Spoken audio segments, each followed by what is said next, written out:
Hello everyone. අද දවසේදී මම ඔයාට කියලා දෙන්නේ එදිනෙදා කතා බහේදී ඔයාට අවශ්‍ය වන phrases 50ක්. හරක් රංචුවක්, මීමැසි පොදියක්, බිම්මල් පොකුරක් මෙන්න මේ වගේ දේවල් අපිට ඕන වෙනවා එදිනෙදා කතා බහේදී භාවිතා කරන්න. මේක නිවැරදිවම කරන්නේ කොහොමද කියලා ඕගොල්ලන්ට මම phrases 50කින් කියලා දෙනවා. සමහර ඒවා ඔයා දන්න දේවල්. තවත් සමහර විට ඔයා නොදන්න දේවල් ගොඩක් තියෙන්න පුළුවන්. අන්න ඒ නිසා තමයි ඔයා පාඩමේ මුල ඉඳන් අවසානයේ දක්වා ස්කිප් කරන්නේ නැතිව මේ වීඩියෝව නරඹන්නට අවශ්‍ය වෙන්නේ. A herd of elephants. A herd of elephants. herd කියලා තව වචනයක් තියෙනවා. මේක herd එකක්. මේ herd එක තමයි රංචුව. here කියන ක්‍රියාපදයේ අතීතයත් අතීත කෘදාන්තයත් past tense and the past participle of the verb here is also herd. But this is something else. මේ වෙන එකක්. A herd of elephants. අලි රංචුවක්. හොඳින් මතක තියාගන්න මෙවැනි අවස්ථාවලදී අපි ගණන් කළ හැකි නාම පදයක් අගට යෙදෙනකොට එය බහුවචනයෙන් අනිවාර්යයෙන්ම තැබිය යුතුයි. A herd of elephants කියලා. එහෙම නැතුව a herd of elephant කිව්වොත් මේ phrase එක වැරදි. එහෙමනම් ඇයි මෙතන cattle කියන වචනයට s දාලා බහුවචන කරලා නැති කියලා ඕගොල්ලන්ට දැන් ප්‍රශ්නයක් ඇති වෙයි. A herd of cattle කියන්නේ ගවය රංචුවක්, හරක් රංචුවක්. ඇත්තටම ඉතින් ඒස් නොදාන්න හේතුව තමයි මේක දැනටමත් බහුවචනයක් නිසා. හරියට people කියන වචනේ වගේ. A herd of cattle ගවය රංචුවක්, හරක් රංචුවක්. A cluster of mushrooms බිම්මල් පොකුරක්. A cluster of mushrooms. A flock of birds කුරුල්ලන් රංචුවක්. කුරුල්ලෝ රංචුවකට අපි කියනවා a flock of birds කියලා. මීමැසි පොදියක් a hive of bees. A hive of bees. A comb of bananas කියලා කියන්නේ කෙසෙල් ඇවරියක්. මීට කලින් වීඩියෝවේදී ඔයා ඉගෙන ගත්තා a bunch of bananas එහෙම නැත්නම් a bunch of plantains කියලා කෙසෙල් කැනට කියන වචනය. මෙතන අපි පාවිච්චි කරන්නේ a comb of bananas කියලා. comb කියනවා පනාව, ඒ වගේම පනාවෙන් පීරනවට මෙවැනි අර්ථ කිහිපයක්ම තියෙන වචනයක්. අන්න ඒකම තමයි අපි පාවිච්චි කරන්නේ කෙසෙල් ඇවරියක් කියන ප්‍රකාශනය හදාගන්න. a comb of bananas. A brood of chickens කියලා කියන්නේ කුකුල් පැටවුන් සමූහයක්. A brood අන්න පාවිච්චි කරන වචනය collective noun එක තමයි a brood කියලා කියන්නේ. A brood of chickens කුකුල් පැටවුන් සමූහයක්. එතකොට හොරු රංචුවකට කියනවා අපි a gang of thieves කියලා. A gang of thieves. thief කියන්නේ හොරා. A gang of thieves කියලා කියන්නේ හොරු රංචුවක්. A class of students ශිෂ්‍ය ශිෂ්‍යාවන් සිටින පන්තියක්. A class of students. එතකොට මාළු රංචුවක් කියන්න අපි පාවිච්චි කරන වචන දෙකක්. shawl සහ school කියන වචන දෙක. A shoal of fish මාළු රංචුවක්. A school of fish මාළු රංචුවක්. දැන් ඔයාට හිතෙයි ඇයි fish කියන වචනය es දාලවත් fishes කියලා කියන්නේ නැත්තේ? මොකද බහුවචනෙන් තියෙන්න ඕනේනේ කියලා මම මුලින්ම කිව්වනේ. ඔව් ඒක ඇත්ත. නමුත් ඇතැම් වචනේ භාවිතා කරන්නේ එකම ස්වරූපයෙන්. one fish, two fish, three fish මෙන්න මේ ආකාරයෙන් තමයි fish කියන වචනය භාවිතා කරන්නේ ඒක වචන බහුවචන දෙආකාරයේදීම. ඉතින් ඔයාට මතක තියාගන්න තවත් වචන දෙකක් කියන්නම් මෙන්න මේ විදිහට යෙදෙන. deer කියන වචනේ D double E R deer මුව. එතකොට 1 deer, 5 deer, 6 deer අන්නේ විදිහටයි ඒක වෙනස් වෙන්නේ. නමුත් මුලින් කියන සංඛ්‍යාව වෙනස් වුණාට deer කියන වචනය බහුවචන හැරවීමේදී deers කියන්නේ නැහැ. ඒත් එක්කම එවැනිම පදයක් තමයි sheep කියන වචනය. SHEEP sheep. බැටළුවාට කියන්නේ sheep, බැටළුවෝ කියලා කියන්න ගන්නේ sheep. A stack of hay. A stack of hay. stack කියන්නේ ගොඩක්. A stack of hay. පිදුරු අන්න එවැනි තනකොළ හෝ පිදුරු හෝ ගොඩ. A stack of hay. A fleet of ships. නැව් සමූහයක්, නැව් කණ්ඩායමක්. A fleet of ships. එතනදී අපි පාවිච්චි කරන්නේ fleet කියන වචනය. A swarm of bees කියලා කියනකොට අපි swarm පාවිච්චි කරනවා මීමැසි පොදියක් කියන්න. A swarm of bees. Me mesipotia. A pride of lions. A pride of lions. වෘකේ රංචුවක් හඳුන්වා දීමට අපි පාවිච්චි කරනවා pack කියන වචනය. A pack of wolves. Wolf වෘකයා එහි බහුවචනය wolves. A pack of wolves. ගීතිකා කණ්ඩායමක්. ගායකයෝ පිරිසක්. A choir of singers. A choir of singers. arrows කියනවා ඊතල වලට. ඊතල දාන කොපුවට කියනවා quiver කියලා.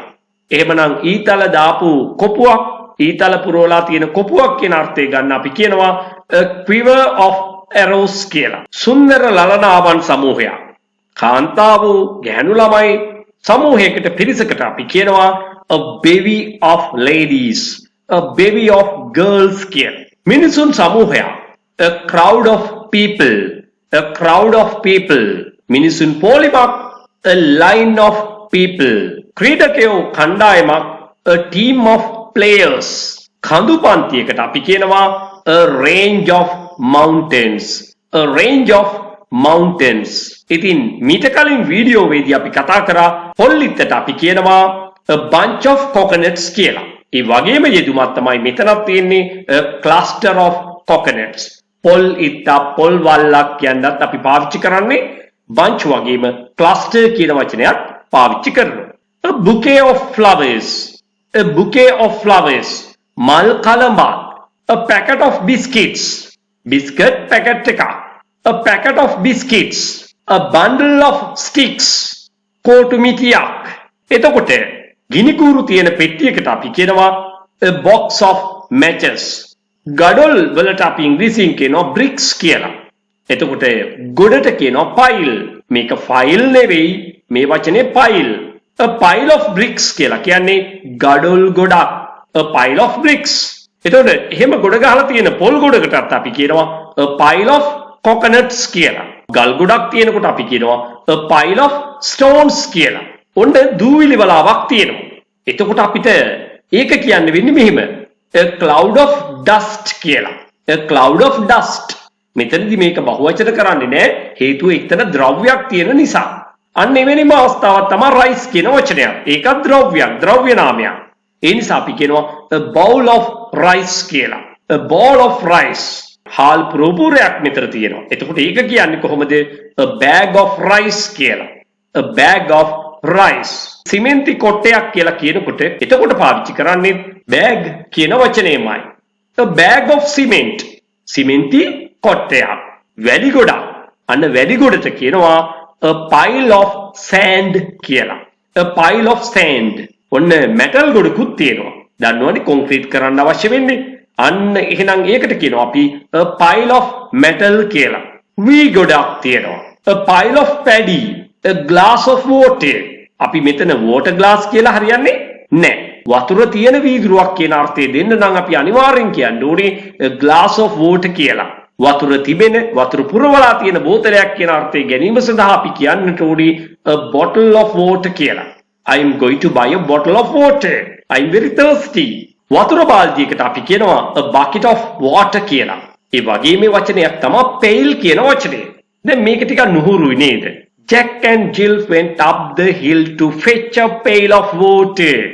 Jack fell down and broke his crown and Jill came tumbling after. මෙන්න මේ කියන ගීතය ඇතුලේ to fetch a pail of water. That means bucket of water. වතුර බාල්දියකට කියන සමාන පදය අන්න ඊතර තියෙනවා pail කියන වචනය. ඔන්න දැන් යුවලක්සේ අපි භාවිතා කරන දේවල් කීපයක් අපිට හමු වෙනවා. සපත් යුවලක් ජෝඩුවක් කියන අර්ථය අපි ගන්නවා a pair of shoes. A pair of shoes. සෙරෙප්පු කුට්ටම a pair of slippers. ඔන්න එක කලිසමයි. නමුත් මේක බහුවචනයෙන් කියන්න ඕනේ. A pair of trousers. A pair of trousers කියලා. jeans මෙතනත් ඒ විදිහමයි. A pair of jeans. A pair of jeans. ඊළඟට කියනවා a pair of shorts. ගොඩක් අය වරද්දනවා. short එක කියනවා. නමුත් ඒක වැරදි. short කියන්නේ කෙටි කොටයි කියන අර්ථ ගැනීම සඳහා භාවිතා කරන වචනයක් නේ. ඕක අනිවාර්යයෙන්ම s දැම්මේ නැත්නම් ඒ ඇඳුම ගැන නෙවෙයි කියවෙන්නේ. එහෙනම් කොට කලිසමට අපි කියන්න ඕනේ a pair of shorts කියලා. උපැස් යුවල a pair of spectacles. අපි මේක කෙටියෙන් කියනවා specs කියලා. A pair of specs. ඒ වගේම මේකට කියනවා a pair of glasses, a pair of reading glasses, a pair of sunglasses. කෙසේ වෙතත් මේ සියල්ල සඳහා a pair of භාවිතා කළ යුතුයි. යුගලක් කියන අර්ථය ගැනීම සඳහා. ඔන්න කතුරකටත් එවැනි කොටස් දෙකක් තියෙන නිසා අපි කියනවා a pair of scissors කියලා. a pair of scissors. අඬුවට කියනවා අපි a pair of pliers කියලා. a pair of pliers. පැය කිහිපයකට අපි කියනවා a couple of hours කියලා. ඉතින් පැය කිහිපයක් ගත කරලා සතියකට මගේ YouTube channel එකේ තියෙන පාඩම් බැලුවොත් ඔයාට අනිවාර්යයෙන්ම තේරෙවි මෙන්න මේ දේ. a shelf of books. පොත් රාක්කයක්. shelf කියනවා රාක්කය. a shelf of books. පොත් රාක්කයක්. ඉතින් පොත් රාක්කයක් කියවලා ගන්න තියෙන දැනුම ඇතැම් විට කෙටියෙන් මගේ වීඩියෝස් තුල මම සඳහන් කරලා තියෙනවා. විශේෂයෙන්ම මගේ පරණ වීඩියෝස් බැලුවොත් ඔයාට ඒ බව ඉතාම හොඳින් තහවුරු වෙනවා. වටිනා කියන පාඩමකින් නැවතත් හමු වීමෙන් බලාපොරොත්තු වෙමින් මා ඔබෙන් සමුගන්නවා. ඔයාට මගේ නේවාසික පුහුණු පාඨමාලා සඳහා සම්බන්ධ වෙලා දින 21ක් වෙන්න පුළුවන්, දින 45ක් වෙන්න පුළුවන්. මේවට සම්බන්ධ වෙලා ඊටාම කෙටි කාලයක් තුළ වඩාත් නිවැරදිව ව්‍යාකරණ ඉගෙන ගනිමින් ඉංග්‍රීසි භාෂාව චතුර ලෙස කතා කිරීම සඳහා ඔයාට පුහුණු වීම ලබා ගන්න පුළුවන්. විදේශගත වෙන්න බලාපොරොත්තු වෙමින් ඉන්න ඔයාට, රැකියාව බලාපොරොත්තු වෙමින් ඉන්න ඔයාට, එහෙම නැත්නම් විවිධ වෘත්තීන් වල නියැලීලා ඉන්න ඔයාට ඉතාමත්ම වටිනවා. මොකද කෙටිම කාලයක් තුළ ගොඩාක් දේවල් ඉගෙන ගන්න හැකියාව ලැබෙනවා, පුහුණු වෙන්න හැකියාව ලැබෙනවා. ඒ නිසාම භාෂාව ඉගෙනගෙන හොඳ ප්‍රවීණත්වයකින් යුතුව කතා කිරීමේ හැකියාව ලැබෙනවා. එහෙම සහභාගී වෙන්නම බැරි අය සඳහා විශේෂයෙන්ම විදේශගත වෙලා දැනටමත් සේවය කරන අය ඔන්ලයින් ක්ලාසස් සඳහා විමසීම් කරන්න පුළුවන්. ඒ වගේම පාසල් යන දුවලා පුතාලටත් ඔන්ලයින් ක්ලාසස් එහෙම නැත්නම් දැනටමත් රැකියාවල නියැලීලා ඉන්න අයට මේ වගේ ෆිසිකල් ක්ලාසස් වලට සම්බන්ධ වෙන්න බැරි නම් අන්න ඒ අයට ඔන්ලයින් ක්ලාසස් සඳහා විමසීම් කරන්නත් පුළුවන්. ඔයාට අවශ්‍ය කරන සියලු දේ WhatsApp මගින් 071 දැන්ම යොමු කරන්න. ඒ වගේම ඔයා තාමත් මගේ channel එක නරඹන්නේ subscribe කරලා නෙවෙයි නම් channel එක subscribe කරලා තියාගන්න. එතකොට ඔයාට මේ වගේ වටිනා පාඩම් රැසක් ඉගෙන ගැනීමේ හැකියාව තියෙනවා. ඒත් එක්කම ඔයාට තාමත් මගේ වීඩියෝ සියල්ලම නරඹන්න බැරි වුණා නම් ඔයාට ඉඩ පහසුවේ විවේකයේ ලැබෙන වෙලාවට අනිවාර්යයෙන්ම channel එකේ තියෙන ඒ වීඩියෝ නරඹන්නත් අමතක කරන්න එපා. හේතුව ඔයාට thumbnail එකේ පෙන්වන දේට වැඩිය ගොඩාක් ඇතුලෙන් ඉගෙන ගන්න තියෙනවා. So thank you everyone.